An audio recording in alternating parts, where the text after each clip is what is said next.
प्रतिज्ञा दोहराएंगे। मैं प्रतिज्ञा करता हूँ आजीवन यम नियम का पालन करूंगा। मैं प्रतिज्ञा करता हूँ फर्स्ट अटेम्प्ट में जेआरएफ एग्जाम क्लियर करूंगा। मैं प्रतिज्ञा करता हूँ अपने नोट साथ साथ पूरे करूंगा। मैं प्रतिज्ञा करता हूँ विश्व में योग का पताका फहराऊंगा। मेरी संकल्प शक्ति सुदृढ़ है, पवित्र है, अबाध है। ओम ओम ओम। मैं अपनी संकल्प शक्ति से सब कुछ कर सकता हूँ। ओम ओम ओम। मेरे पास अजय मनोबल है। ओम ओम ओम। शांति है, शांति है, शांति है। अपने हथेलियों को मिलाएं, आपस में घर्षण करें, अपनी आंखों पर लगाएं, धीरे से आंखें खोलें। सादर प्रणाम। कल हमने इम्यून सिस्टम को कंप्लीट किया। आशा है कि किसी को कोई दिक्कत नहीं होगी उसमें। और आज का हमारा नया टॉपिक शुरू हो रहा है रिप्रोडक्टिव सिस्टम। हमारे सिलेबस में सिर्फ बाहर की चीजें एनाटॉमी पूछी गई है, फिजियोलॉजी नहीं है हमारे सिलेबस में। लेकिन फिर भी थेरेपी को मद्देनजर रखते हुए जो जरूरी फिजियोलॉजी होगी वो मैं साथ साथ में आपको बता दूंगा। आज हम फीमेल रिप्रोडक्टिव सिस्टम को पढ़ेंगे और कल हम मेल को पढ़ेंगे, और इसी के साथ ही हमारा एनाटॉमी का चैप्टर कंप्लीट हो जाएगा। तो कोई बता देंगे मेरी स्क्रीन आप सबको विजिबल हो रही है? Yes sir. अगर मेरी आवाज कट फोन कर देना, ठीक है जी।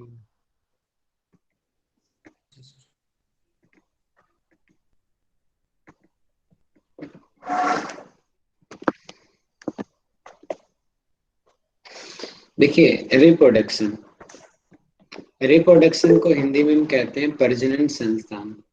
कि एक से दो बनना, जैसे कि सेल्स के अंदर डिवीजन होता है वो अपने आप ही सेल का डिवीजन हो जाता है। लेकिन ह्यूमंस में, एनिमल्स में दो लोगों की जरूरत पड़ती है, एक मेल और एक फीमेल, यानी कि एक नर और एक नारी। जब उन दोनों का संयोग होता है उसके बाद में एक नई संतान की उत्पत्ति होती है। और उसी संतान की उत्पत्ति में जो जो अंग, जो जो सेल्स और भी जो चीज सहयोग करने वाली हैं, जो हार्मोन्स हैं, उन चीजों का स्टडी करना ही रिप्रोडक्टिव सिस्टम के अंतर्गत आएगा। कि वो जो बच्चा पैदा हो रहा है उसमें कौन कौन सी मसल्स पार्टिसिपेट करेंगी, कौन सी ब्लड वेसल्स पार्टिसिपेट करेंगी, एग कहाँ से आएगा, स्पर्म कहाँ से आएगा, किस टाइम आएगा, किस टाइम नहीं आना चाहिए, उन चीजों को ही स्टडी करना है। यही है रिप्रोडक्टिव सिस्टम। हम तो आज हम फीमेल का पढ़ेंगे, कल हम मेल का पढ़ेंगे। देखिए, फीमेल रिप्रोडक्टिव सिस्टम मतलब कि नारी के अंदर, महिलाओं का प्रजनन संस्थान। उनके अंदर क्या चीजें होती हैं प्रजनन संस्थान कि मेनली दो चीजों में इसको डिवाइड किया गया है। कि प्राइमरी सेक्स ऑर्गन, कि प्राइमरी यानी कि जो शुरुआती है, और एसेसरी जो उसके बाद में जो द्वितीय है, सेक्स ऑर्गन। इन दो भागों में डिवाइड किया गया। प्राइमरी के अंतर्गत हम लेते हैं ओवरी को। ये बहुत ही मेजर क्वेश्चन है कि प्राइमरी सेक्स ऑर्गन कौन सा है? ओवरी। ओवरी जिसको हम डिंब ग्रंथियां कहते हैं। जिसे दिखाई दे रहा है ना आपको, ये देखिए दो, ये अंडे की शेप की जो आकृति है ये रहा, दोनों तरफ होती है, संख्या में दो होती है, इनको ओवरी कहा जाता है। ये है प्राइमरी सेक्स ऑर्गन फीमेल के। यहीं से एग बनता है और उसी एग का स्पर्म के साथ मिलन होता है और उसके बाद में ही संतान की उत्पत्ति होती है। और ये जो ओवरी जो एग का निर्माण करते हैं, जिसको ओवा भी कहते हैं, एक तो यहाँ एग का निर्माण हो गया इसका काम, और दूसरा होता है जो फीमेल के सेक्स जो हॉर्मोन्स हैं। सेक्स हार्मोन कौन से हैं? Oestrogen and progesterone. ये हमने उसमें पढ़ा था, एस्ट्रोजन का क्या काम होता है, प्रोजेस्टेरोन का क्या काम होता है। और एसेसरी सेक्स ऑर्गन यानी कि जो बाह्य हैं, उसमें इनको दो भागों में डिवाइड करते हैं। एसेसरी जो इसके अलग है, प्राइमरी के अलावा है, एक्स्ट्रा जेनाइटल और इंटरनल जेनाइटल। एक्स्ट्रा जेनाइटल में ये सिर्फ बाहर का एक आवरण है, बहुत ज्यादा इनका रोल नहीं होता। मेनली जो स्टडी की जाती है, जो हमारे एग्जाम में आता है, वो इंटरनल जेनाइटल से आते हैं सभी क्वेश्चन। इसलिए हमारा ज्यादा फोकस इंटरनल जेनाइटल के ऊपर रहेगा। एक्सटर्नल को हम ऊपर से ही खाली रीड करेंगे। एक्सटर्नल यानी कि जिसको बाहर से देखा जा सकता है, वो एक्सटर्नल जेनाइटल के अंतर्गत आएगा। ये मान लेते हैं ये फीमेल का स्ट्रक्चर हो गया है, ये तो अंदर से फोटो दिखा दिया गया। अब जब हम बाहर से देखेंगे तो इसके ऊपर स्किन होगी। बाहर से देखने पे हमें क्या दिखेगा कि एक फैटी जो मसल्स होंगी, उसके ऊपर हल्के हल्के, क्योंकि मेल पे भी होते फीमेल पे हल्के कुछ बालों की भी संरचना बनी हुई होती है। तो यानी कि जो बाहर से जो देखे जाते हैं उनको हम एक्सटर्नल जेनाइटल कहते हैं उसको। और इसके अंतर्गत हम मेनली इन तीन चीजों को पढ़ते हैं। लिबिया मेजर जो बाहर की मोटी गद्दी होती है, लिबिया माइनर उसके अंदर जो पतली संरचना होती है, और क्लाइटोरिस ये नर्व होती है इसके अंदर जो सेंसेशन का जो अनुभव करती है। इंटरनल जेनाइटल ये हमारे लिए बहुत ज्यादा जरूरी है। इंटरनल इसको देखा नहीं जा सकता, जैसे ये जो स्ट्रक्चर दिखाया गया है ये इंटरनल का है, एक्सटर्नल का तो स्ट्रक्चर हमने लिया ही नहीं है। ये इंटरनल का है कि अंदर क्या है हम इसको देख नहीं सकते हैं। ये फोटो लेके दिखाया गया है आप लोगों को समझाने के लिए। देखिए यहाँ पे क्या क्या है, ये रहा वेजाइना। अक्सर आप लोगों ने जब हम सिद्धासन करते हैं सुना होगा ना कि अपनी बाई एड़ी को वेजाइना वाले भाग पे लगाए। वेजाइना क्या है? इस भाग को वेजाइना बोलते हैं जो मध्य में होता है। और आप एक अपना कंसेप्ट क्लियर रखना, क्योंकि मेरा खुद का डाउट था और आप मुझे पता है कि कुछ बॉयज का होगा ये डाउट, इसलिए मैं पहले ही बता देता हूँ। मुझे भी खुद नहीं पता था पहले, आज से 2 महीने पहले, कि मैं ऐसे समझता था कि मेल में भी जो एक्स्ट्रा बाहर निकलने की चीजें दो हैं, एक जहां से यूरिन निकाला जाता है और एक जहां से स्टूल निकाला जाता है। और मैं हमेशा परेशान रहता था, तो भैया एक से यूरिन निकल रहा है, दूसरे से स्टूल निकल रहा है, बच्चा कहाँ से निकलेगा? तो बहुत परेशान था मेरा डाउट। तो हमारे सर ने इसका सॉल्यूशन बाद में बताया कि नहीं, जो फीमेल होती है उसमें थर्ड रास्ता भी होता है, और वही है ये जिसको हम स्टडी कर रहे हैं। अगर हम इस कंसेप्ट को लेके चलेंगे तो हम योग में बोलते हैं ना, अष्ट चक्र नव द्वारा। नव द्वार जो हम पढ़ते हैं तो उस आधार पे तो डेफिनेशन बदल जाएगी वेदों के अंदर जो बताई गई है। 9 द्वार मेल के हैं, फीमेल के 10 द्वार हो गए अगर हम इसको इंक्लूड करेंगे तो। और इंक्लूड करना पड़ेगा क्योंकि ये भी तो शरीर के अंदर जा रहा है। तो अब से हम जब बोलेंगे कि मेल के अंदर 9 द्वार होते हैं और फीमेल में 10 द्वार होते हैं अंदर जाने के।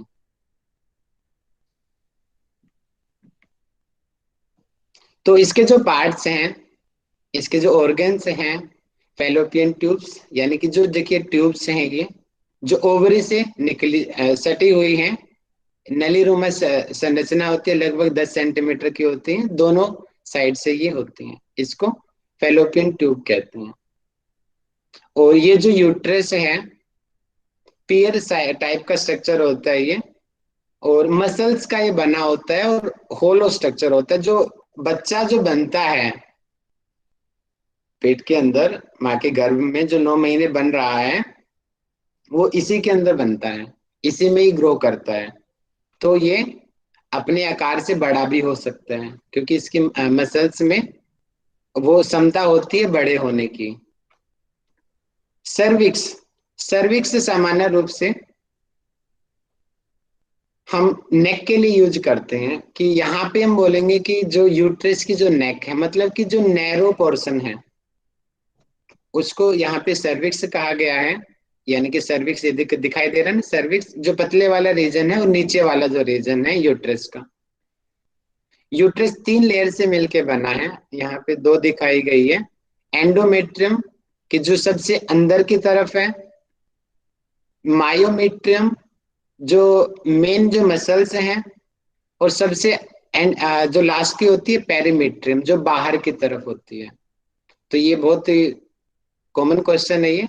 देखो इसमें भी 3 3 लेयर, सब जगह 3 आ रही, किडनी में 3, हार्ट में 3, ब्रेन में 3, और यहाँ भी 3, हर जगह 3 3 लेयर है। और वेजाइना ये जो बाहर का पोर्शन है, इसको हम बर्थ कैनाल भी कहते हैं, कि बच्चा अंदर तो बन रहा है यूट्रस में, वेजाइना के थ्रू बच्चा बाहर निकलता है इस रास्ते के थ्रू। और ये इसकी क्षमता होती है खुलने की। ये सामान्य रूप से आपको 1 से 1.5 इंच का दिखाई दे रहा है, लेकिन जब अंदर बेबी बनता है, ग्रो करता है, और बेबी का शरीर तो बड़ा है ना, करीबन इतना बड़ा होता है बेबी का शरीर, तो लगभग 2.5 से 3 kg का होता है। तो क्या होता है ना, इसके अंदर नेचुरल टेंडेंसी है, इसके जो बनी हुई है फाइबर का स्ट्रक्चर है जो ये ऑटोमेटिक खुल जाता है, अपना साइज बड़ा कर लेता है, और जिसकी वजह से वो बेबी आराम से बाहर आ जाता है। तो हम इन्हीं चीजों को हम स्टडी करेंगे रिप्रोडक्टिव सिस्टम में। ये जो हार्मोन्स बताए गए हैं, फीमेल सेक्स हार्मोन, मेल के तो टेस्टोस्टेरोन होता है, और फीमेल में एस्ट्रोजन एंड प्रोजेस्टेरोन हार्मोन होता है। ये पेपर में आ भी चुके हैं, एस्ट्रोजन हार्मोन।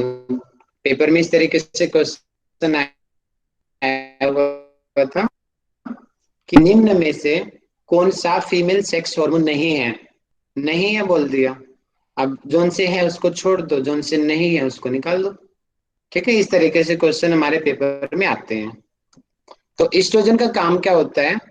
एस्ट्रोजन जो हार्मोन्स होता है, हेल्प्स फीमेल सेक्सुअल कैरेक्टरिस्टिक्स, मतलब कि लड़कियों में या फीमेल्स में जो सेक्सुअल जो गतिविधियां होनी हैं उनको लेके आना। जैसे कि लगभग 12 12 13 साल तक तो लड़का लड़की लगभग एक जैसे होते हैं, लेकिन उसके बाद में दोनों में अलग अलग बदलाव आते हैं। पहले लड़कियों में बदलाव आते हैं, लेकिन जब लड़के जब बड़े हो जाते हैं उनमें थोड़ा लेट बदलाव शुरू होते हैं। लड़कियों में ये हार्मोन्स जल्दी बनने लग जाते हैं, इसलिए लड़कियां लड़कों के मुकाबले जल्दी मैच्योर भी हो जाती हैं। और ये कौन कौन से बदलाव हैं? जैसे कि सबसे जो कॉमन है कि आवाज में कुछ भारीपन आ जाना, जिसको हम एडवांस एप्पल कहते हैं ना, टेटुआ, ये हल्का सा बाहर की तरफ आ जाता है। बच्चे बच्चे के मुकाबले किशोर अवस्था में बाहर की तरफ उभरने लगता है, तो उनकी आवाज कुछ कुछ भारी होने लग जाती है। जेंट्स के मुकाबले जल्दी विकास होता है, ये भी इस हार्मोन्स की वजह से ही होती है। जो हिप रीजन है कुछ फैटी हो जाता है, लड़कियों का ज्यादा होता है लड़कों के मुकाबले, ज्यादातर।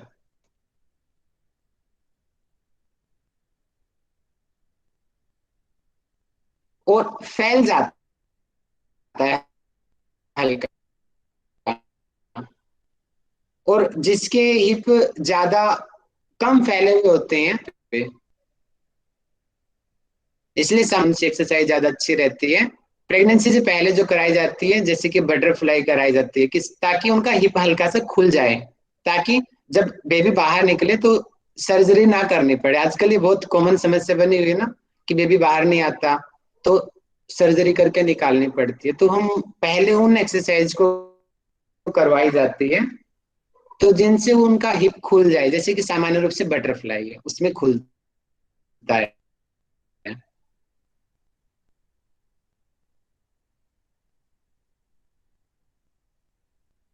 यही भी एक एस्ट्रोजन हार्मोन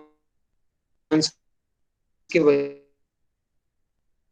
भैया वॉइस ब्रेक हो रही है। राहुल जी वॉइस बहुत ज्यादा ब्रेक हो रही है। एक सर वॉइस ब्रेक मिनट, है। कोई बात नहीं, मैं चेंज करता हूँ नेटवर्क की। अब ठीक हो गया।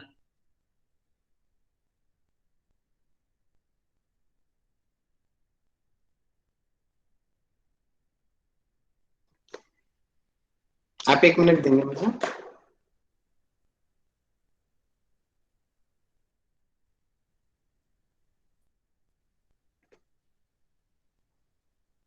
कोई बताइए, कन्हैया जी। अब ठीक है भैया। ठीक हाँ है जी अभी। ठीक है। ठीक है राहुल जी। ठीक है। एस्ट्रोजन रिपीट कर प्रोजेस्टेरोन देना हार्मोन, प्लीज। इनका काम क्या होता है? प्रोजेस्टेरोन जो हार्मोन होते हैं, इनका ये डिलीवरी के, यानी कि जब लड़की होती है जो प्रेग्नेंट हो जाती है, उस टाइम ये सिक्रेशन इनका होता है। और इसका काम होता है प्रेगनेंसी को मेंटेन करना, कि पेट के अंदर अब एक दूसरा मैटर आ चुका है, बच्चा आ चुका है, वो बन रहा है, ग्रो कर रहा है, उसकी जरूरतों को पूरा करना, ये इस हार्मोन का काम होता है, उसको दिक्कत ना हो। ठीक है, यानी कि ईस्ट्रोजन का काम है कि जो सेक्सुअल जो एक्टिविटीज हैं उनको लेके आना। ये सामान्य सभी में होता है, लेकिन प्रोजेस्टेरोन सिर्फ प्रेगनेंसी के दौरान ही ये हार्मोन बनता है। और मेल में जो होता है टेस्टोस्टेरोन, उसका अलग फंक्शन होता है, वो हम मेल में पढ़ लेंगे बाद में। ये एक्सटर्नल जेनाइटल है, ये मैंने बता दिया, ये हमारे सिलेबस के अकॉर्डिंग नहीं है, लेकिन हल्का सा मैं बता देता हूँ। और इसका स्ट्रक्चर आप अपने आप से देख लेंगे, उचित नहीं है यहाँ पे स्क्रीन पे सबके सामने दिखाना। आप पीछे से गूगल पे जाके स्क्रीन को आप देख सकते हैं। लेबिया मेजर बाहर की तरफ जो गद्देनुमा जो स्ट्रक्चर होता है, इसी में बाल उगते हैं, जो फीमेल में होता है, इसको लेबिया मेजर कहा जाता है। इसके अंदर एक पतली लेयर होती है, उसको लेबिया माइनर कहते हैं। और उसके ऊपर जो यूरेथ्रा के ऊपर जहाँ पे मूत्र निकलता है, ये बहुत सेंसिटिव होता है और इसमें नर्व होती है, इसको क्लाइटोरिस कहते हैं। और वेस्टिब्युलर ग्लैंड्स, जिनका काम होता है एक तरीके से म्यूकस प्रोवाइड कराना, ये नीचे वेजाइनल जो पोर्शन होता है उसके दोनों तरफ रहती है, कि ये म्यूकस को प्रोवाइड कराती है और मॉइस्चर को मेंटेन रखती है, ताकि अंदर के जो पार्ट हैं वो ड्राई ना हो। इन ग्लैंड्स का ये काम होता है। हम पढ़ते हैं इंटरनल जेनाइटल, जिसमें आता है वेजाइना, मतलब कि वेजाइना मतलब कि जो बाहर का जो पोर्शन है, इसको वेजाइना कहते हैं। और सीक्वेंस आप याद रखेंगे, हमारे पेपर में सीक्वेंस आती है सबसे ज्यादा, कि बाहर एक्सटर्नल इंटरनल में सबसे पहले क्या आया, वेजाइना, इसके बाद में क्या आएगा, सर्विक्स, सर्विक्स के बाद में क्या आएगा, मेन यूट्रस का पार्ट आ जाएगा, मतलब कि यहाँ पे बॉडी आ जाएगी, यूट्रस का फंडस पार्ट आ जाएगा, उसके बाद में फेलोपियन ट्यूब आ जाएगी और ओवरी आ जाएगी। अगर इसका रिवर्स हम डिसेंडिंग कॉलम में देखेंगे तो ओवरी आ जाएगी, फेलोपियन ट्यूब आ जाएगी, फंडस पार्ट आ जाएगा, इसका यूट्रस का बॉडी आ जाएगा, नीचे सर्विक्स पार्ट आएगा और वेजाइना आ जाएगा, और बाहर एक्सटर्नल जो हमने पढ़े तो एक्सटर्नल के बाहर के आएंगे। तो ये सीक्वेंस बेस्ड हमारे पेपर में आते हैं क्वेश्चन। वेजाइना को बर्थ कैनाल भी कहते हैं, क्यों कहते हैं, क्योंकि बच्चे यहीं से बाहर निकलता है। हाँ, सर्जरी करके हम यहाँ पे पेट काट के निकाल दे तो बात अलग है, लेकिन सामान्य रूप से बच्चा यहीं से बाहर निकलता है, इसीलिए वेजाइना वाले जो पोर्शन है इसको हम बर्थ कैनाल के नाम से भी जानते हैं। और ये स्ट्रेटिफाइड स्क्वेमस इपिथेलियम की बनी हुई होती है। जैसे कि अगर डायग्राम से हम समझने की कोशिश करें कि ये वेजाइना का पोर्शन है, इसके अंदर ये स्क्वेमस स्ट्रेटिफाइड स्क्वेमस इपिथेलियम की बनी हुई होती है। मान लेते हैं कि ये लगभग यहाँ से लेके, ये मान लेते हैं कि 1 इंच की है ये, ठीक है, 1 इंच की। लेकिन जब बेबी आएगा उसका सिर तो बड़ा है, उसका सिर तो लगभग 5-6 इंच का तो कम से कम होगा ही होगा। तो ये ऑटोमेटिक, इसके अंदर वो टेंडेंसी होती है, इसका साइज बड़ा हो जाता है, ताकि बेबी आराम से यहाँ से बाहर आ जाए। और ये साइज बड़ा क्यों होता है, क्योंकि जो जिसकी बनी होती है ना, स्ट्रेटिफाइड स्क्वेमस एपिथेलियम की बनी होती है, और इस टिश्यू का टेंडेंसी होती है कि ये अपना आकार को बढ़ा सकता है। जी इसकी वजह से जो बेबी होता है आसानी से बाहर निकल आता है। और सबसे और एक और इम्पोर्टेंट टॉपिक कि वेजाइना के आगे कौन सा ऑर्गन होता है, यूरिन ब्लैडर, जो हमने एक्सक्रिएटरी सिस्टम में पढ़ा था। यूरिन ब्लैडर मतलब कि आगे मूत्राशय होता है और पीछे की तरफ रेक्टम और एनएस वाला पार्ट, रेक्टम यानी कि मलाशय और एनएस यानी कि गुद्दा। इसके देखिए आप इस तरीके से समझिए, ये मेरा हाथ है, यानी कि इसको आप समझिए कि ये वेजाइना है या फिर यूट्रस है, दोनों को हम लेते हैं, वेजाइना और यूट्रस। इसके जो आगे वाला पोर्शन है इसमें यूरिन ब्लैडर है, कि आगे वो एक्सक्रिएटरी सिस्टम काम कर रही है और किडनी की नलियां आई हुई है और वहां से यूरिन बाहर निकलेगा यूरेथ्रा के जरिए। और इसके जस्ट पीछे का जो पार्ट है, पीछे लार्ज इंटेस्टाइन है, बड़ी आंत है, और बड़ी आंत का पीछे रेक्टम यानी कि मलाशय का भाग है और नीचे एनएस का पार्ट है। क्योंकि ये देखो एक दूसरे के आसपास ही है, पीछे की तरफ वो है, और इसीलिए जब अक्सर और 90% जो केसेस होते हैं ना प्रेगनेंसी में केसेस ये होते हैं कि जो लड़कियों पेट में, क्योंकि पेट का आकार बढ़ जाता है, वो जो पीछे वाला जो पोर्शन है मलाशय का और एनएस का वो प्रेस होने लगता है, जिसकी वजह से लेडीज को कॉन्स्टिपेशन की शिकायत सबसे ज्यादा होती है प्रेगनेंसी के टाइम में, तो उनको एनिमा दिया जाता है ज्यादातर। तो उसका रीजन यही होता है क्योंकि जस्ट ये सटे हुए होते हैं एक दूसरे के साथ में, पीछे होता है रेक्टम और एनएस और आगे होता है यूरिन ब्लैडर। इस चीज के कंसेप्ट को आप ध्यान रखेंगे। अब वेजाइना का काम क्या होता है, इसके दो काम है मेन। सबसे जो मेजर काम है कि बच्चे को बाहर बाहर निकलता है यहाँ से, और दूसरा जो है जो ड्यूरिंग सेक्सुअल इंटरकोर्स की मेल और फीमेल का जो आपस में संभोग हो रहा है वो इसी रास्ते से हो रहा है, यहीं से स्पर्म अंदर जाएगा। तो ये दो काम इसके हो गए कि जो मेल का जो पेनिस है उसको रिसीविंग का काम करती है, और यहाँ से जो बेबी अंदर ग्रो करेगा वो बाहर निकलने भी यहीं से निकलेगा। तो दो इसके फंक्शन हो गए। सर्विक्स, सर्विक्स को सामान्य रूप से गर्दन के रूप से हम जानते हैं, गर्दन जैसे कि हमारे सर्वाइकल रीजन है, ये गर्दन है हमारी, इसी प्रकार ये यूट्रस, इसकी ये जो गर्दन है यहाँ वाले जो पोर्शन है इसको सर्विक्स कहते हैं, जो नैरो वाला रीजन होता है। ये एक यहाँ से लेकर के नीचे वेजाइना, ऊपर ये यूट्रस से, यूट्रस के बॉडी वाले पार्ट से जुड़ी होती है और नीचे वेजाइना से जुड़ी होती है। नैरो रीजन होता है, देखिए neck of uterus and lower narrow portion cylindrical shape का होता है। सिलेंड्रिकल होता है ना, पतला बेलनाकार का, वो इसका शेप होता है। कोनिकल, बेलनाकार और कोनिकल शेप का होता है, और इसके दो पोर्शन होते हैं। मतलब कि एक तो ऊपर, जो ऊपर की तरफ है उसको अपर बोल देंगे, यानी कि ये रहा, इसको अपर सुपरा वेजाइनल पोर्शन बोल देंगे, और जो नीचे की तरफ है उसको लोअर वेजाइनल पोर्शन बोल देंगे। अब ऊपर, इसके ऊपर कौन सा बॉडी है और नीचे मेन वाला पार्ट आ जाएगा। अब नीचे, इसके नीचे वेजाइना है और ऊपर नहीं, तो इस प्रकार हम इसको स्टडी करते हैं। ओवरी, डिंब ग्रंथियां, यही सबसे मेन है क्योंकि यहीं से एग का निर्माण होता है, और जब एग और स्पर्म यानी कि अंडाणु और शुक्राणु जब मिलेंगे तभी तो बेबी बनेगा। तो जो अंडाणु जो बन रहे हैं, जो ओवम बन रहा है वो ओवरी से ही बनता है, और ओवरी की संख्या दो होती है, एक लेफ्ट में एक राइट में। इससे ओवम बनता है और फीमेल हॉर्मोन्स का सिक्रेशन भी यहीं से होता है। इसका जो आकार होता है आप ध्यान से देखेंगे कि बादाम के आकार का, पिक्चर में तो ब्लू कलर का दिखा दिया लेकिन एक्चुअल में भूरे रंग की होती है। जैसे जो बादाम का रंग होता है ना, भूरा भूरा, उस प्रकार का इसका कलर होता है ओवरी का।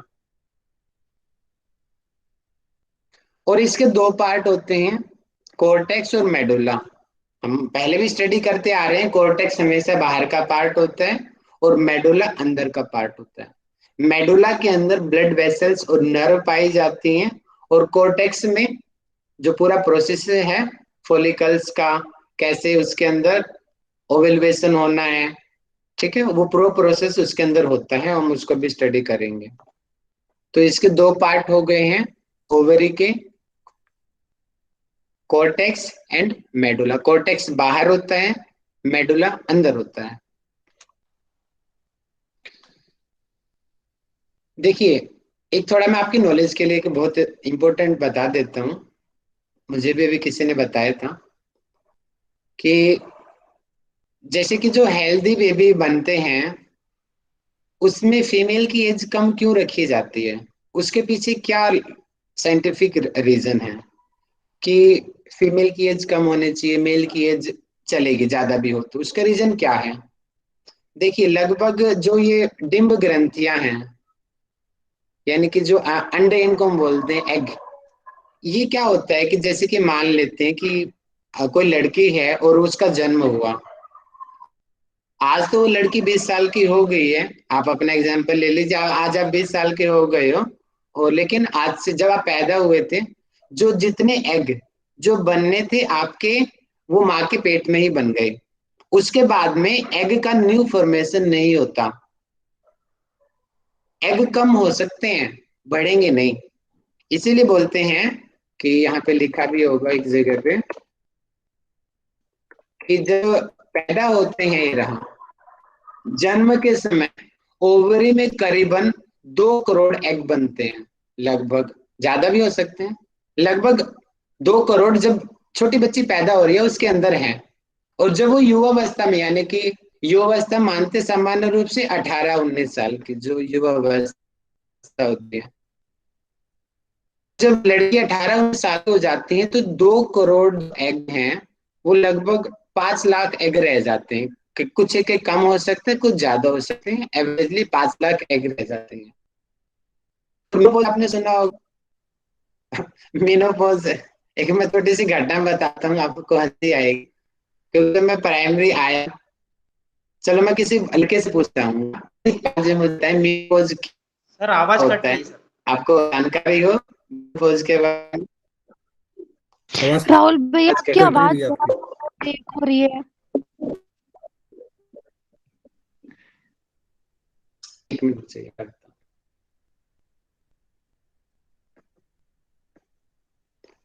अभी इसमें नेटवर्क ठीक दिखा रखा है, अभी कट रही है क्या? हाँ भैया अभी भी ब्रेक हो हेलो, रही है। हाँ हाँ।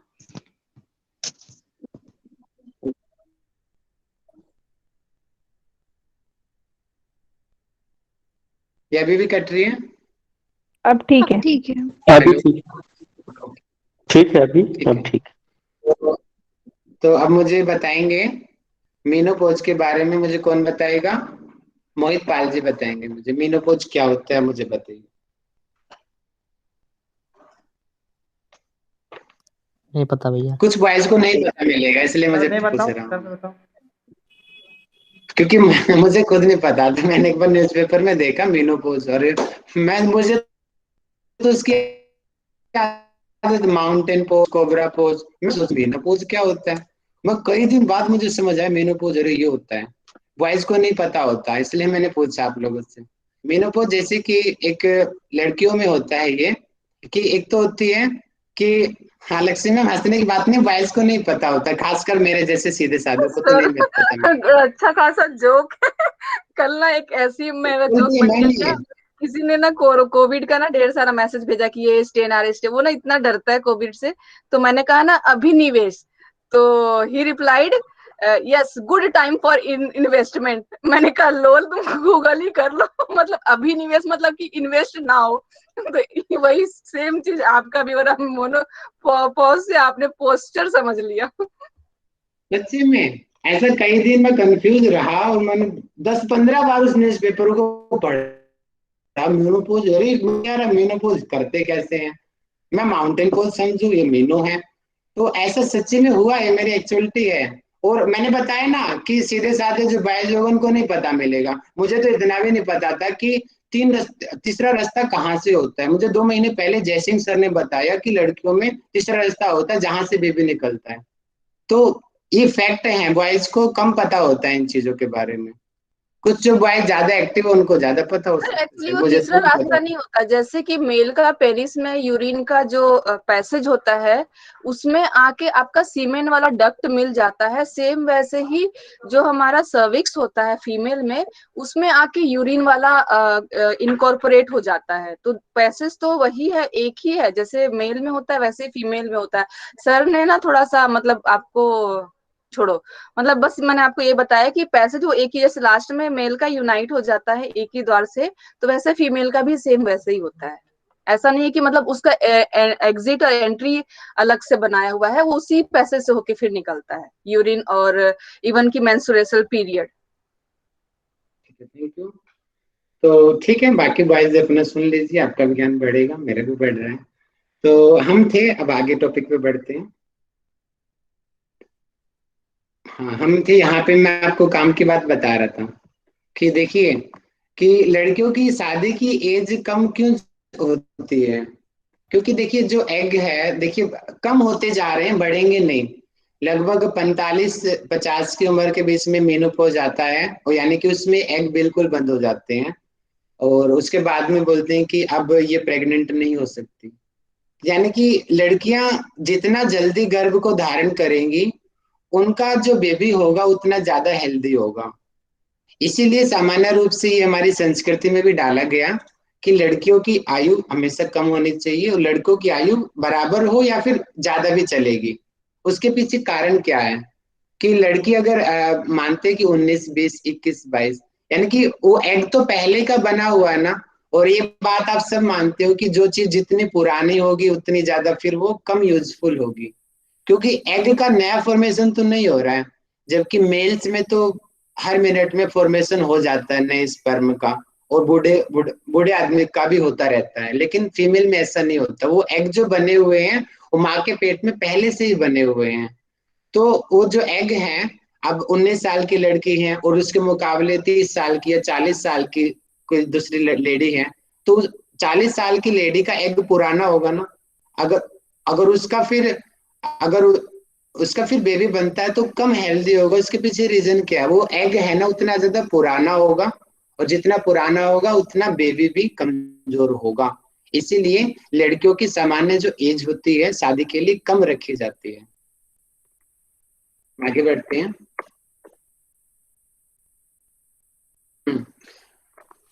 ओवेल्युएशन को आगे पढ़ेंगे हम। फेलोपियन ट्यूब, इसको हम पढ़ लीजिए। फेलोपियन ट्यूब यानी कि जो ओवरी से जो सटी हुई होती है, यानी कि ओवरी से यहाँ से जो एग जो बाहर निकलता है, ये देखिए एग बाहर की तरफ आ रहा है, इसको हम बोलते हैं फेलोपियन ट्यूब। और यहीं पर क्या होता है, देखो दिखा भी रखा है फिगर को बड़ा करके। जो स्पर्म होता है ये शुक्राणु इसको बोलते हैं, और एग ये फीमेल का पार्ट है, और जो स्पर्म है ये मेल का है। तो जब दोनों का जो अंदर, इसको फर्टिलाइजेशन बोलते हैं, दोनों का मिलन होता है। तो जब दोनों का मिलन होगा उसके बाद में बेबी बनेगा। अगर इनका मिलन नहीं होगा तो बेबी भी नहीं बनेगा।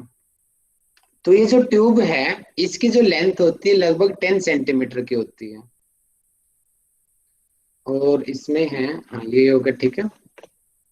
यूट्रस, यूट्रस में आप इसके पार्ट्स याद रखेंगे। इसका यूट्रस का वेट 30 to 40 ग्राम का होता है, लेंथ 7.5 सेंटीमीटर, इसकी चौड़ाई 5 सेंटीमीटर, और जो इसकी वॉल है ये 2.5 सेंटीमीटर की लगभग होती है। और इसकी 3 लेयर होती है, और लेयर से क्वेश्चन आता पेपर में कि यूट्रस की लेयर का नाम बताइए। और ये ट्रिक भी है कि पी नाम से जो होगा बाहर की तरफ होगा, और एंडो हमेशा अंदर की होती है। मायो ऑलमोस्ट हमने देखा कि मायो जो हमेशा बीच की होती है लेयर की। पेरीमेट्रियम, डायग्राम में देखिए, पेरीमेट्रियम जो लेयर बाहर की है, जिसका बाहर से प्रोटेक्शन का वर्क करती है। और आगे से ये यूरिन ब्लैडर से जुड़ी हुई होती है, और पीछे से ये रेक्टम और एनएस से जुड़ी हुई होती है। जो मध्य, जो मेन मसल होती है उसको मायोमेट्रियम कहते हैं। और जो सबसे अंदर की जो पिंक कलर की जो शो की गई है यहाँ पे, इसको एंडोमेट्रियम कहते हैं। और एंडोमेट्रियम की 2 पार्ट होती हैं, बेसल लेयर और फंक्शनल लेयर। अब यहीं पे जो पीरियड्स होते हैं उनको आप समझेंगे कि पीरियड्स कैसे आते हैं, क्योंकि लड़कियों में हर 28 दिन के बाद में हेल्दी अगर हम बात करें, कुछ ऊपर नीचे वेरी हो सकता है, कि पीरियड्स आते हैं लगभग 3 से 4 दिन के होते हैं, उसमें ब्लीडिंग होती है और अंदर का ब्लड बाहर निकलता है। उसका रीजन क्या होता है? देखिए, एंडोमेट्रियम यानी कि जो अंदर की लेयर होती है, इसके दो भाग हैं, एक तो बेसल लेयर और दूसरा फंक्शनल लेयर। और ये जो फंक्शनल लेयर होती है ये बाहर की तरफ आती है।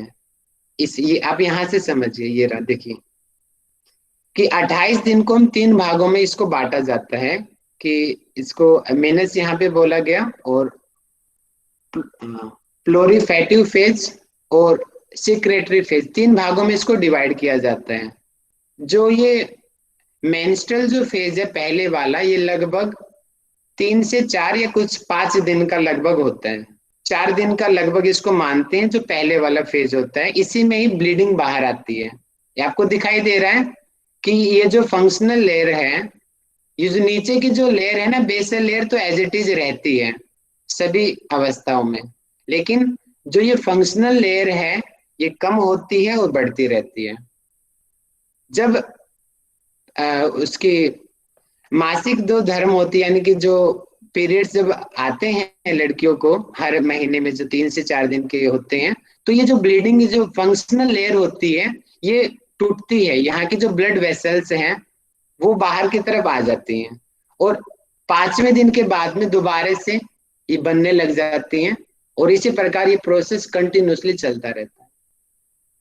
और यहाँ पे आप एक सबसे इंपॉर्टेंट टॉपिक आप याद कर लें कि ओवेलुएशन का, ओवेलुएशन 14वें दिन होता है, 14th डे, यानी कि यहाँ पे पहला दिन हम मानते हैं, तो जो 14वां जो दिन होता है उस दिन ओवेलुएशन होता है। और इस टाइम क्या होता है, अंदर का जो फॉलिकल्स होता है वो पूरी तरीके से डेवलप हो जाता है, और इसको रेप्चर करके वो बाहर की तरफ एग आता है।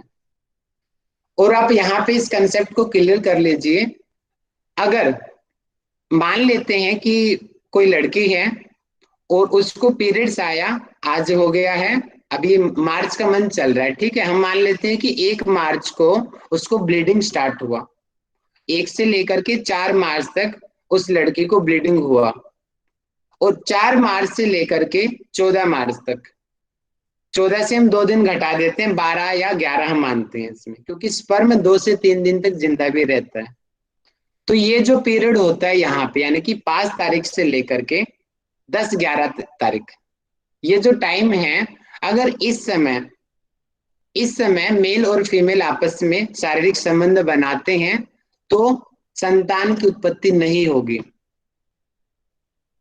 बच्चा पैदा नहीं होगा। लेकिन अगर 12वें दिन से लेकर के, इसके हम 3-4 दिन ऊपर लेते हैं, यहाँ पे 6 दिन एवरेजली मानते हैं, 20 तारीख तक लगभग, अगर इस टाइम मेल और फीमेल आपस में शारीरिक संबंध बनाते हैं तो ज्यादा संभावना होती है कि वो प्रेग्नेंट हो जाएगी। और सबसे ज्यादा जो टाइम होता है जो 14वां दिन होता है, 14, 15, 16, ये जो दिन होते हैं, अगर इन दिनों के अंदर शारीरिक संबंध बनाए गएंगे तो ज्यादा, बहुत बहुत ज्यादा संभावना होती है कि वो प्रेग्नेंट हो जाएगी और उसको बच्चा होगा। तो इसको मेडिकल लैंग्वेज में बोलते हैं कि ये अनसेफ डे बोलते हैं इनको, अनसेफ पीरियड है ये। कि अनसेफ इसलिए है क्योंकि इस समय बच्चे पैदा हो जाते हैं अगर फिजिकल कांटेक्ट बनाया गया तो, और इसके अलावा जो बाकी के और एंडिंग जो पार्ट है, स्टार्टिंग का है, अगर इसके अंदर फिजिकल कांटेक्ट बनाया जाएगा तो उस समय प्रेगनेंसी नहीं होती है। तो आप अपने इसके लिए ध्यान रखिए। तो हम थे यहाँ पे, हमने 3 लेयर को पढ़ लिया।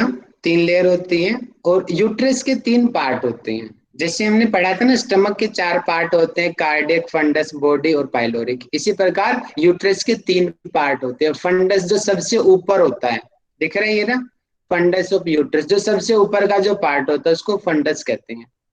और जो ये बीच का जो भाग होता है जहाँ पे बेबी ग्रो करता है उसको बॉडी कहते हैं। और जो नीचे का जो नैरो वाला रीजन होता है, नेक ऑफ द यूट्रस जिसको हम कहते हैं, उसको सर्विक्स कहते हैं। तो यूट्रस के 3 पार्ट है, फंडस, बॉडी एंड सर्विक्स।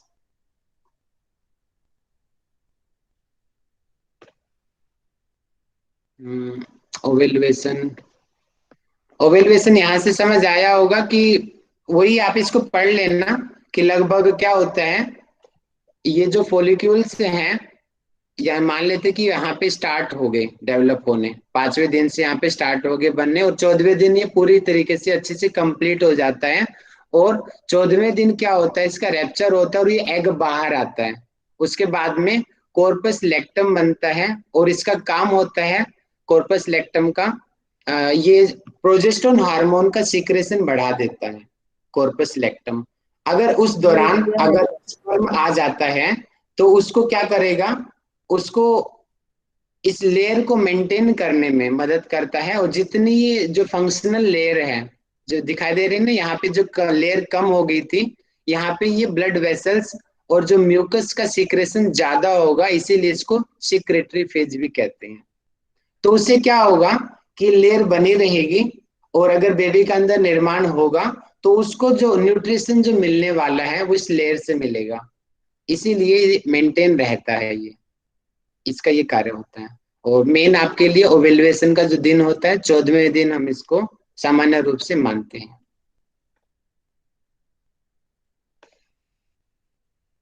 ये पढ़ लिया, ठीक है, ये हमने पढ़ लिया, ठीक है। तो यहाँ पे हमारा ये टॉपिक हो गया कंप्लीट। अगर किसी को कुछ पूछना है तो पूछ सकता है। इसमें सर एक वो छूट गया था ना, हाइम जो होता है एक्सटर्नल में, नहीं है, छोड़ सकते हो उसको। मैं सर बाहर से अच्छा वो छोड़ बता दिया ना आपको उसके। सर जी, जो जी। डॉक्टर ऑपरेशन करते हैं सर, वो आप कैसे इसको कहेगा ना क्या एक्सटर्नल को, करते हैं? यहाँ से क्वेश्चन जी नहीं राहुल आएगा। सर। आप अपने आप इसकी पिक्चर ना गूगल पे देख लेना, आपको समझ आ जाएगी, कुछ ज्यादा डिफिकल्ट नहीं है। यहाँ पे मुझे उचित नहीं लगा इसलिए मैंने पिक्चर नहीं लिया इसका। जी जी जी। सर जो लास्ट स्लाइड पढ़ाया था ना एग का, जो ओवल्यूशन में जो बन रहा था, उसमें कर दीजिए, मैं कुछ बता देती हूँ जो शायद जानना चाहे बच्चे। जो ओवल्यूशन का आप बता रहे थे, एग बनने वाला, इसके ऊपर वाला सर। हाँ नहीं, इसके ऊपर जो अभी वो बता रहे थे ना म्यूकस वाला, एक जो लास्ट स्लाइड था, हाँ ये वाला। इसमें मैं आपको बता दूं, ये जो सर ने बताया ना ग्रोइंग फॉलिकल्स, तो जैसे मेल में स्पर्म्स लाखों के काउंट्स में होते हैं, तो ये जो ओवरी में जो फॉलिकल्स होते हैं ना, ये भी बहुत सारे होते हैं। पर होता है क्या, जो हमने ल्यूटिनाइजिंग हार्मोन पढ़ा था ना, इसका पिट्यूटरी ग्लैंड वाला, ये इसी चीज को उद्दीप्त करता है एग को ग्रो करने के लिए। तो सारों में से सिर्फ एक ही एग ग्रो करता है, और जो ये एग ग्रो किया तो फिर ये रप्चर करके बाहर निकलता है, जो सर ने बीच में एग लिखा हुआ है ना वो। तो मोस्ट ऑफ द केस में क्या होता है, प्रेगनेंसी तभी नहीं होती है जब ये एग बनता तो है पर रप्चर करके बाहर नहीं आता, क्योंकि न्यूक्लियस बाहर नहीं आती है इसकी।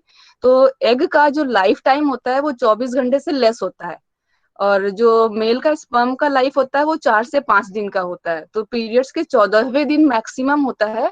पर हर ना लेडीज के पीरियड्स ऑफ ओव्यूलेशन, इसका मेंस्ट्रुएशन साइकिल पे भी डिपेंड करता है। किसी का 3 दिन में बिल्कुल खत्म हो जाता है, किसी का 6 दिन 7 दिन भी खिंच जाता है, तो उसके अनुसार डिपेंड करता है। मेल का स्पर्म का काउंटिंग्स लाखों में होता है, फीमेल में एक एग बनता है, जबकि होते हैं फॉलिकल्स लाखों में, पर बनता सिर्फ एक ही है।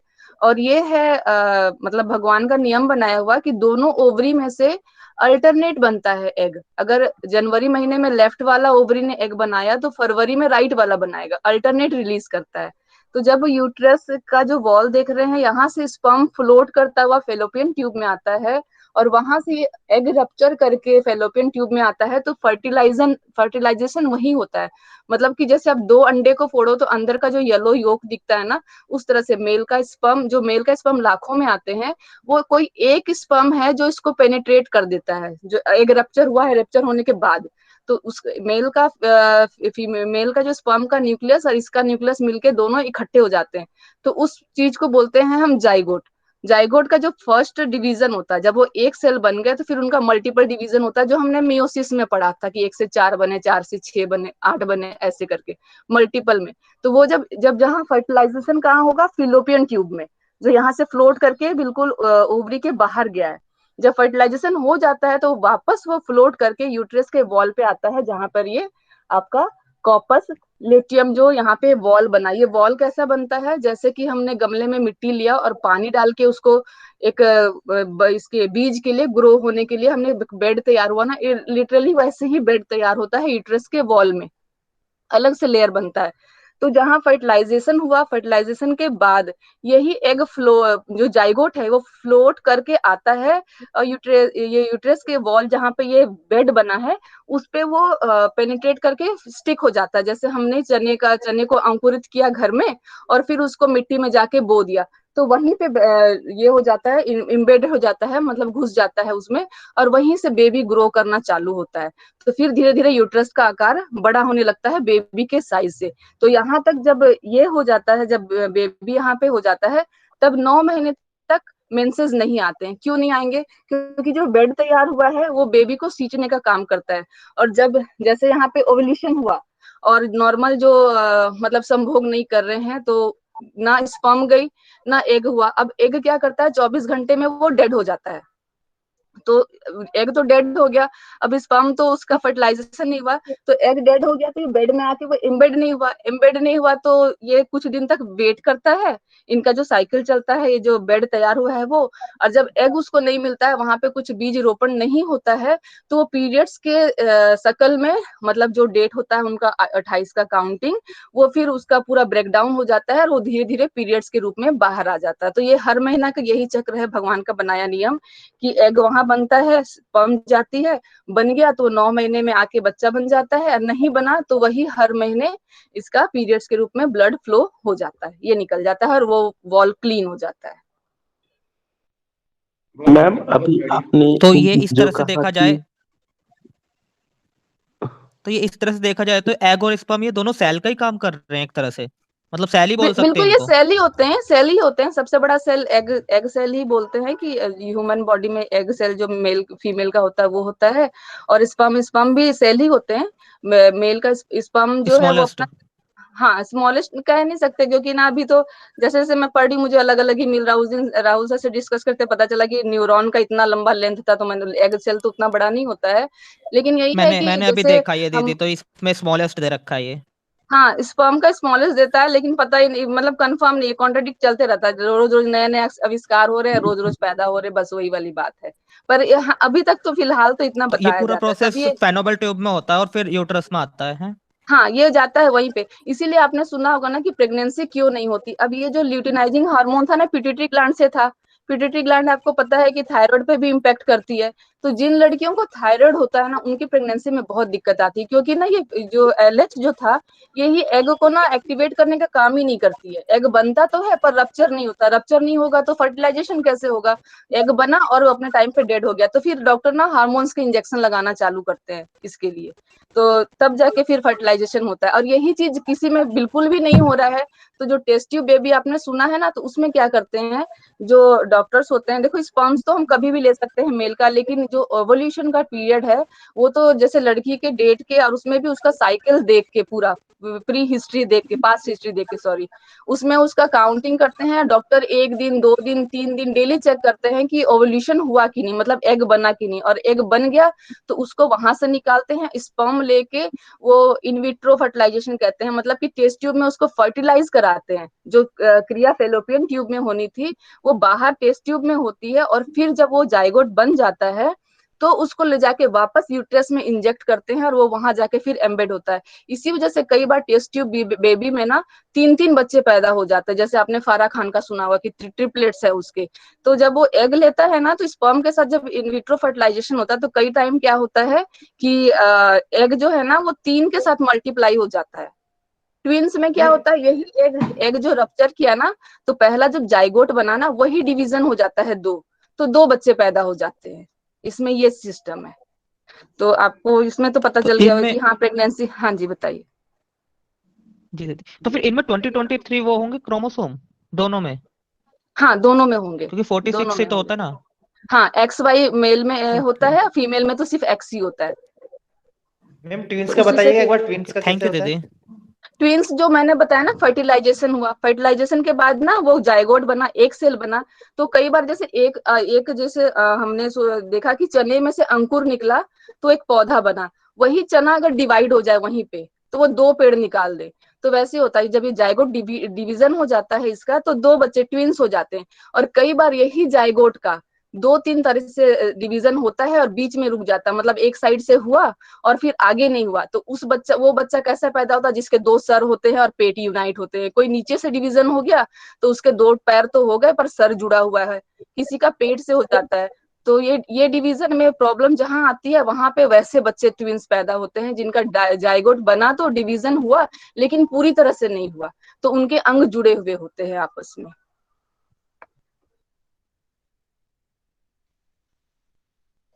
थैंक यू दीदी। थैंक यू जी। आशा है कि आप सभी को कंप्लीट समझ आया होगा। इससे ज्यादा नहीं आएगा, मेरे पेपर में इतना ही आएगा।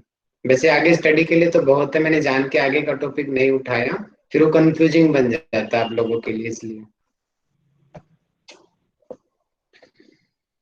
अच्छा, प्रेगनेंसी के दौरान पीरियड्स नहीं आते हैं? नहीं आएंगे। नहीं, प्रेगनेंसी के दौरान नहीं आते, क्योंकि क्योंकि उस बेड का यूज हो गया ना, उस बेड का यूज नहीं होता है तो वो पीरियड्स की तरफ फ्लो करते रहते हैं। और जब उसका यूज हो जाता है तो फिर वो रुके रहते हैं, और फिर जैसे डिलीवरी हो जाती है तो नेक्स्ट मंथ से फिर पीरियड्स आने चालू हो जाते हैं, क्योंकि फिर फर्टिलाइजेशन नहीं हुआ, एग वहां गया नहीं। दीदी, जो ये ऑपरेशन होता है, जो बच्चे नहीं पैदा होते जिसके लिए, वो ओवेरी का हो जाता है क्या वो? नहीं नहीं नहीं, वो ना ठीक नाभि के नीचे वहां से पेट को सी सेक्शन में काटते हैं, माने हॉरिजॉन्टल काटते हैं।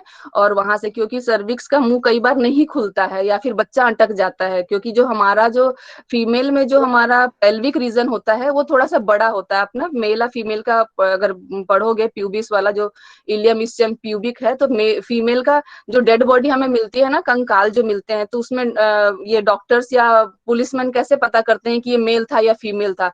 तो उस बॉडी स्ट्रक्चर से, वही एक बॉडी स्ट्रक्चर है जो बताता है कि अगला बंदा मेल था या फीमेल था, क्योंकि फीमेल का वो चीज ज्यादा चौड़ा होता है, क्योंकि वो पैसेज भगवान ने बना रखा है निकलने के लिए, क्योंकि वहां से बेबी को डिलीवर होना है, इस वजह से।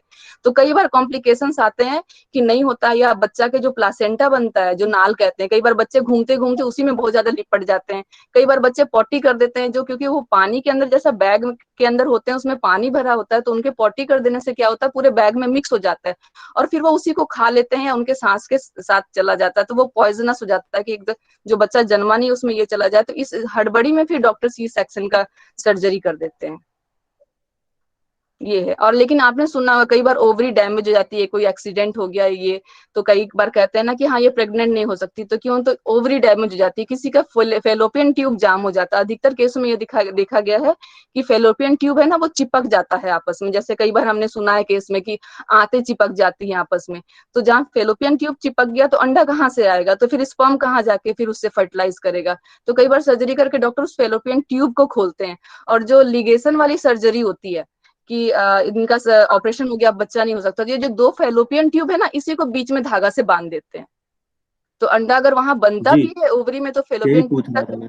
फेलोपियन ट्यूब तक आकर वो आगे नहीं आ पाता है, वहीं पे डेड हो जाता है। थैंक यू दीदी। ठीक है, तो क्वेश्चनिंग करें सर फिर। एक क्वेश्चन पूछना था। क्वेश्चन एंड में लेंगे, क्योंकि बाकी लोग फिर चले जाएंगे ना, क्वेश्चन एंड में रखेंगे। अभी पहले हम जरूरी क्विज कर लेते हैं, उसके बाद में डाउट रखेंगे, ठीक है? चलिए, जिनका नाम लेंगे वो माइक खोल के बताएगा, बाकी मैसेज करके बताएंगे। तो आप मुझे बताएंगे कि मैसेज करेंगे सभी कि फीमेल रिप्रोडक्टिव जो सिस्टम है उसके अंदर जो हम ऑर्गन लेते हैं, प्राइमरी सेक्स ऑर्गन में हम किस चीज को हम लेते हैं? मैसेज करेंगे सभी। बहुत बढ़िया, ठीक है। अब आप मुझे बताएंगे, मैसेज करके बताएंगे सभी, ओवरी आपने आंसर ठीक दिया है कि एक नई लड़की का जब जन्म होता है तो उसके अंदर जो एग होते हैं, पैदाइशी कितने एग लगभग उसके अंदर होते हैं? बहुत बढ़िया विजय जी, माइक खोल के बताइए विजय जोशी जी। जी सर। आप बताइए कितने एग होते हैं उसमें? 2 करोड़। 2 करोड़, बहुत बढ़िया बहुत बढ़िया। और बाद में युवा अवस्था आते आते कितने एग रह 5 लाख। जाते हैं? 5 लाख। 5 लाख, लगभग 5 लाख, ठीक है, ऊपर नीचे हो सकते हैं। बहुत बढ़िया। अब मुझे जीत राम जी मुझे बताएंगे कि वो एग कब पूरी तरीके से समाप्त हो जाते हैं? 40-50 की उम्र के बाद। बहुत बढ़िया। उसको हम किस नाम से हम जानते हैं? नाम का तो नहीं पता सर। जी वही, अरे पोस्टर इतनी देर तो भैंस चली पोस्टर पे, अब तो बता दो। अच्छा, मेनोपॉज। हाँ मेनोपॉज। हाँ, आपको नहीं पता था इसका मतलब है ना। देखो कई बॉयज को नहीं पता होता, मुझे पता है ना, गर्ल्स को तो पता है, बॉयज को नहीं पता होता इन चीजों को। ऐसे तो चलो सर, कल आएगा अपना भी नंबर, फिर वो उसमें पुरुष का भी सर ऐसे ही खत्म हो जाता हुआ ये सप्रम वगैरह। और उसका नहीं होता, ठीक है, ये सिर्फ लड़कियों में होता है ऐसा, ठीक है। तो अगला मुझे बताएंगे, मोना जी आप मुझे बताएंगे जो हमारे इंटरनल जेनाइटल जो ऑर्गन्स के आप नाम बताइए, मोना जी।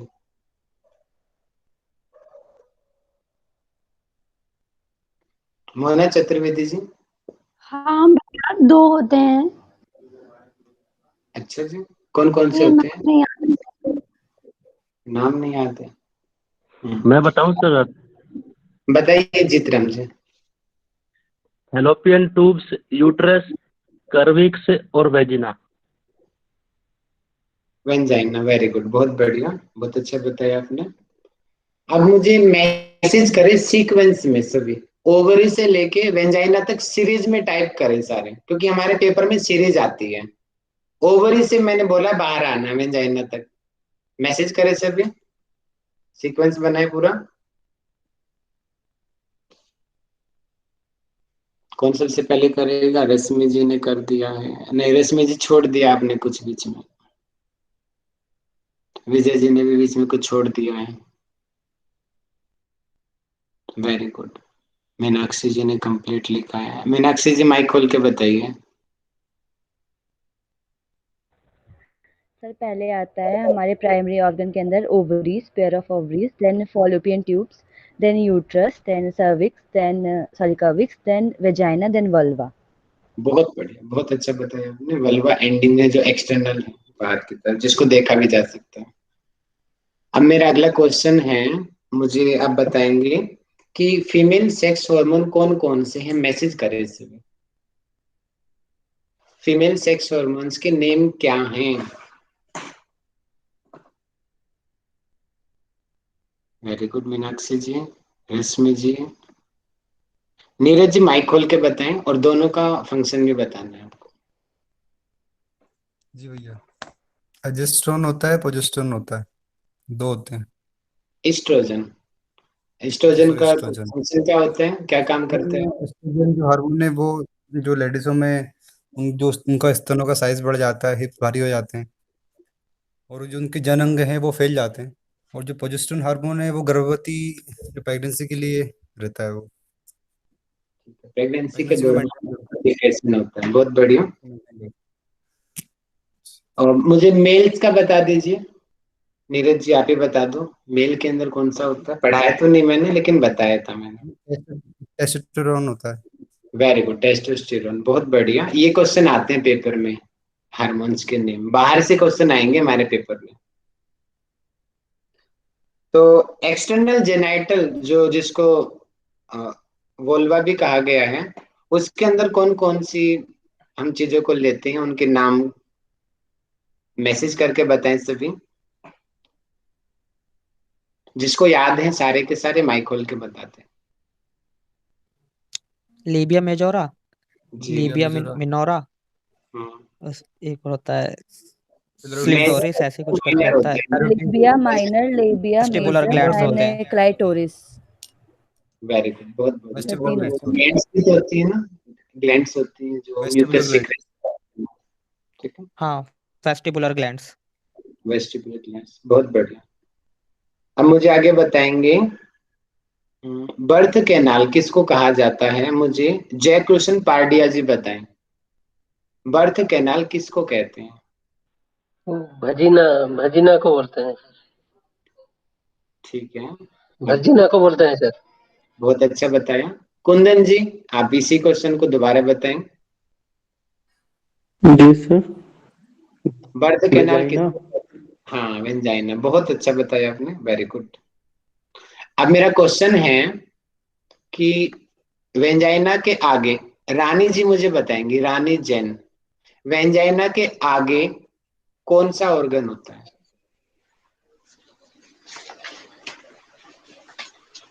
भैया बता रही हूँ।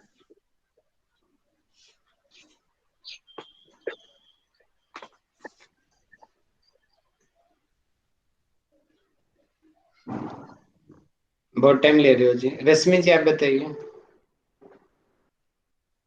भैया सर्विक्स मूत्रा, होता है क्या भैया? आगे रश्मि जी, मूत्राशय और पीछे, ठीक आगे है, मूत्राशय होता है और पीछे बड़ी आंत, मलाशय, एनस, और आगे मूत्राशय और यूरेनियन ब्लेडर बोलते हैं ना उसे। बड़ी आप पूरा मत बोलो, बड़ी आपका जो एंडिंग वाला पॉइंट है ना, मलाशय और एनएस, वो होती है, ठीक है। जी। अब आगे मुझे बताएंगे, रश्मि जी आप मुझे बताएंगे कि वेंजाइना का काम क्या होता है?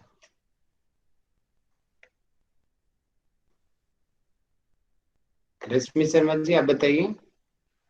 जी भैया। बत, भैया वजाइना का काम एक तो जो यूरिन होता है उसको पास करने का होता है, और जो फिजिकल एक्टिविटीज कुछ होती हैं सर भैया उसमें वो यूज होता है, और बाकी तो नहीं पता। यूरिन का तो नहीं आएगा इसमें, ये तो आपने गलत बताया, उसके लिए तो यूरेथ्रा अलग होती है। तो रश्मि जी, आप तो लड़की हो, आपको इतना ही नहीं पता। हम बॉयज होते तो मान भी सकते थे, थोड़ा और स्टडी करना। यूरिन का अलग जी रास्ता भैया। और वेंजाइना का, इसका अलग रास्ता होता है, ठीक है। तो मुझे कौन बताएगा इस क्वेश्चन को? मैं बताऊं? बताओ नीरज जी। बच्चा बाहर आना और मेल पेनिस जी, को रिसीव करना। बहुत बढ़िया मोहित जी, बहुत अच्छे बोल।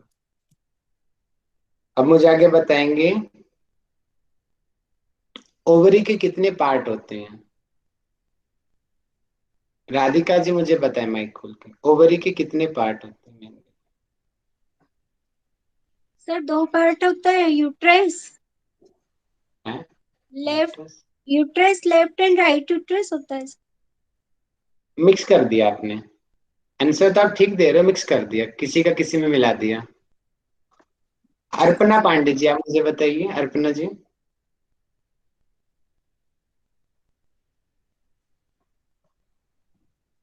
नहीं है यहाँ पे। MDYA पे कौन है? प्रेरणा जी हैं, आप बताइए। ये कौशल जी हैं? क्या चीज एक बार फिर से बताना पड़ेगा? बताइए, आप इसी क्वेश्चन को बताएंगे मुझे कि ओवरी के कितने पार्ट होते हैं?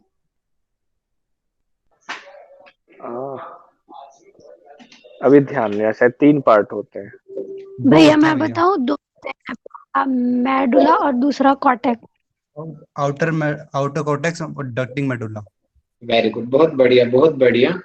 अब मुझे प्रेरणा जी मुझे बताएंगे, ओवलवेशन क्या होता है, इसको समझाएंगे, और कौन से दिन होता है? भैया वो बता नहीं पाएगी क्योंकि लैपटॉप से रिकॉर्डिंग हो रही है, तो वो थोड़ा दूर बैठी है तो वो बोल नहीं पाएगी। तो मुझे पूजा झा जी आप बताएंगे।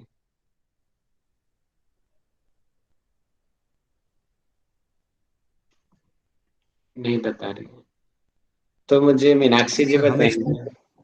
सर मैं बताती हूँ। बता सर इसमें मीनाक्षी। क्या होता है, जो इवोल्यूशन होता है वो हमारे 14th डे पे होता है, ठीक है। और इवोल्यूशन में क्या होता है, जो कार्पस ल्यूटियम होते हैं वो एग को रिलीज करते हैं इस टाइम पे।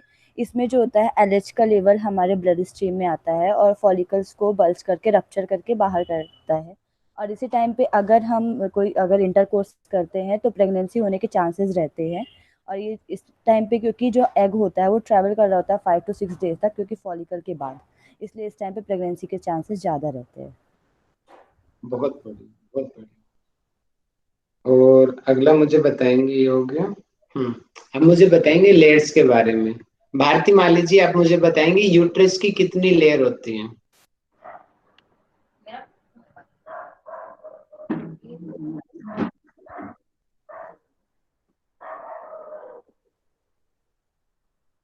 मोहित पाल जी, आप मुझे बताइए। 3 लेयर होती हैं भैया इसकी, एंडोमेटेरियम और मायोमेटेरियम और एक पेरी। Very good. अब मुझे सर बताएंगे मैट्रियम होता है वो, क्या जी? मायोमेट्रियम होता है। मैट्रियम होता मेट्रियम। है, वो उच्चारण में होता है सबका थोड़ा थोड़ा। नो नो सर, मतलब मेट्रियम बोलते हैं उसको, मेटेरियम नहीं मैट्रियम। बोलते जी। राजेश जी, आप मुझे बताएंगे, मेंस्ट्रुअल साइकिल के बारे में, मासिक धर्म के बारे में बताएंगे, उसके फेजेस के बारे में, 4 दिन का, 10 दिन का, 14 दिन का, वो थोड़ा सा जो आपको जानकारी है आप बताओ। सर आपने बताया था कि 1 मंथ में 28 डेज कंप्लीट होने के बाद आता है सर ये। और सेकंड बताया कि ये 3 डेज से लेकर 1 वीक के टाइम के बिटवीन चलता है, एक 3 से 7 दिन के बीच का टाइम होता है इसका। और उसके बाद में अगर कोई ऐसी वुमेन है वो उसके बाद इंटरकोर्स करती है तो 6 से 7 दिन उसके प्रेगनेंसी होने के चांसेस कम होते हैं और उसके बाद उसके बढ़ जाते हैं। ये था सर मैम। चलो, काफी कुछ कुछ तो आपने पकड़ा है, थोड़ा सा आपने तो ठीक है। अब इसको और अच्छे से कौन बताएगा? अपने आप से सामने आ जाओ इसी को। सर मैं बताऊं? और रुको, मैं देखता हूँ और भी कोई आ रहा है क्या सामने। लक्ष्मी मैम और मीनाक्षी जी को छोड़ के कोई अपने आप से सामने आओ, अपने आप से, सब इच्छा से।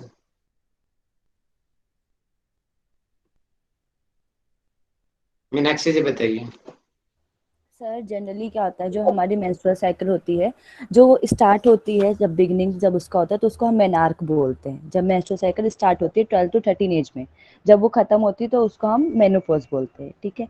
अब उसमें 4 फेजेस मेनली पढ़ाई जाती है। आपने 3 फेजेस बताई थी, उसी को जो जनरली 4 फेजेस पढ़ाई जाती है। होती है menstrual phase, follicular phase, ovulation phase और ल्यूट। मेंस्ट्रुअल फेज जो होता है जब पीरियड्स हो, द वन माना जाता है, उसको हम बोलते हैं फॉलिकुलर फेज। ये फेज जो होता है मेंस्ट्रुअल के साथ ही स्टार्ट हो जाता है, लेकिन ये 13th डे तक चलता रहता है। फिर इसके बाद इसमें क्या होता है, जीएनआरएच हार्मोन जो सिक्रीट होता है, फिर एफएसएच को सिक्रीट करता है, बोलता है कि तुम फॉलिकल्स को सिक्रीट करो, तो उस टाइम पे फॉलिकल सिक्रीट होते हैं। उसके बाद जब फॉलिकल्स बनते हैं तो ओवेरियन फेज आती है। उस टाइम पे जो हमारा कार्पस ल्यूटियम है वो डेवलप होता है और उसके बाद जो है वो एग को रिलीज करता है, तो उसको हम ओवल्यूशन फेज कहते हैं। इस टाइम पे एलएच वर्क कर रहा होता है। फिर इसके बाद जब अगर मान लीजिए इंटरकोर्स नहीं हुआ तो फिर पीरियड्स जो है, मतलब पीरियड्स दोबारा होने के चांसेस रहते हैं। तो जो 14th डे से लेकर 28 डे का जो पीरियड होता है उसको हम बोलते हैं ल्यूटियल फेज। मतलब 14th डे के बाद, मतलब 15 डे से स्टार्ट होकर जो 28 तक चलता है वो होता है हमारा ल्यूटियल फेज। तो ये पूरा 28 डेज का फेज माना जाता है बहुत और ये सबसे बढ़िया, लंबा फेज होता है ल्यूटियल फेज। बहुत बढ़िया, बहुत बढ़िया। और डिसऑर्डर हम बाद में पढ़ेंगे जब हम थेरेपी पढ़ेंगे, ठीक है? डिसऑर्डर भी है हमारे सिलेबस में। तो मेन बेसिक हमने पढ़ लिया, ठीक है? इसमें अब आप किसी के डाउट हो तो आप पूछ सकते हो।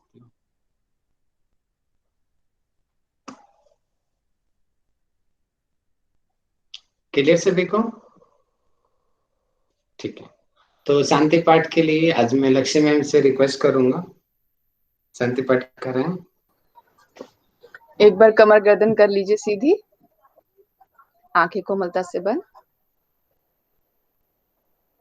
शरीर स्थिर, मन को शांत, विचारों को रोक दीजिए। एक बार लंबी गहरी श्वास भरिए, एक बार ओम का उच्चारण, शांति पाठ, फिर मंत्र। भरे श्वास।